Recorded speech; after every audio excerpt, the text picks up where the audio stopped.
இப்பொழுதும் கூட ஒரு 3 காரியங்களை குறித்து பார்க்க போகிறோம். இந்த ஆவின் ஏவுதல்ல சில மனிதர்கள் என்னென்ன செய்தார்கள் என்பதை நம்ம பார்க்கலாம்.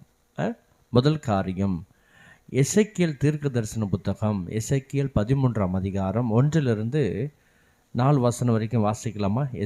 பொய்யான தீர்க்கதரிசிகள், பொய்யான ஊழியர்கள், இவங்களுக்கு சுயநலமாக ஒரு காரியத்தை மக்களுக்கு திணிக்கிறது, மக்கள் கிட்ட பேசுறது.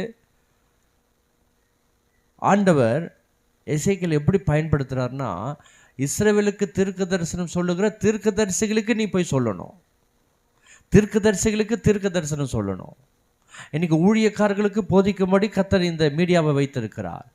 ஊழியக்காரர்களுக்கும் தீர்க்கதரிசிகளுக்கும் மற்ற ஊழியர்களுக்கும் விசுவாசிகளுக்கும் தேவ மக்களுக்கும் இன்னைக்கு யார் யார் எப்படி ஊழியம் பண்ணுறாங்கன்றது ஆண்டவர் இந்த தீர்க்க தரிசனம் மூலமாக, இந்த வார்த்தையின் மூலமாக, இந்த மீடியா மூலமாக பேசிக்கொண்டு இருக்கிறார். ஊழியம் செய்யுங்கள், அட்டூழியம் செய்யாதீர்கள். தங்களுடைய ஆவியின் ஏவுதலில் பேசுகிறாங்க, சுயமாக பேசுறது, மாம்சத்தில் பேசுறது. இவங்களுக்கு ஏதாவது ஒரு காரியம்னா கர்த்தர் பேசினார், கர்த்தர் ஏவினார் என்று பொய் சொல்லுகிறார்கள். ரெண்டாவதாக, லூக்கா எழுதின சுவிசேஷம் 2ஆம் அதிகாரம், லூக்கா 2ஆம் அதிகாரம் எல்லாரும் எடுத்துக்கொள்ளுங்க. லூக்கா 2ஆம் அதிகாரம்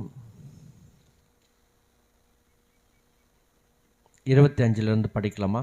ஆவியின் ஏவுதலினால், நல்ல கவனிங்க, சிமியோன் இயேசு கிறிஸ்து பிறந்த அந்த 8வது நாளிலே தேவாலயத்துக்கு கொண்டு வராங்க, பிரதிஷ்டைக்காக குழந்தை பிறந்து கொண்டு வராங்க.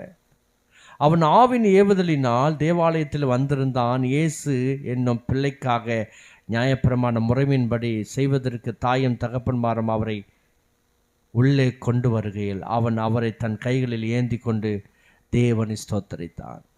இப்போ இன்றைக்கெல்லாம் வாட்ஸ்அப் இருக்குது, ஃபோன் இருக்குது, இல்லை எல்லாமே இருக்குது. பாஸ்டர் எத்தனை மணிக்கு வரணும் பாஸ்டர், பாஸ்டர் எப்போ சர்ச்சுக்கு வரணும் பாஸ்டர், எல்லாமே ஃபோன் பண்ணி கேட்டுட்டு தான் வரோம். இல்லை வாட்ஸ்அப்பில் மெசேஜ் அனுப்பிடுறோம், இத்தனாம் தேதி வாங்க, இப்போ வாங்க, அப்போ வாங்க, ஈவினிங் வாங்க, இல்லை மார்னிங் வாங்க, நைட்டு வாங்க, இதெல்லாம் பேசுகிறோம். இல்லை ஃபோனில் பேசி தான் நம்ம டைமெல்லாம் கொடுத்துட்றோம். இவ்வளோ டைம் கொடுத்தோம், இவ்வளோ நாள் சொல்லியும், இவ்வளோ தெளிவாக போஸ்டர் அடித்து மெசேஜ் பண்ணி ஃபோன் பண்ணி சொல்லியும் மறந்துடுறாங்க. மறந்துடுற மாதிரி நடிக்கிறாங்க, மறந்துக்கல நடிக்கிறாங்க. தெரியாது பாஸ்டர், பார்க்கல பாஸ்டர், தெரியாது பாஸ்டர். ஆவின் ஏவுதல் இருந்தால் உங்களுக்கு ஏன் தெரியாது? சிமியோனுக்கு யார் சொன்னது?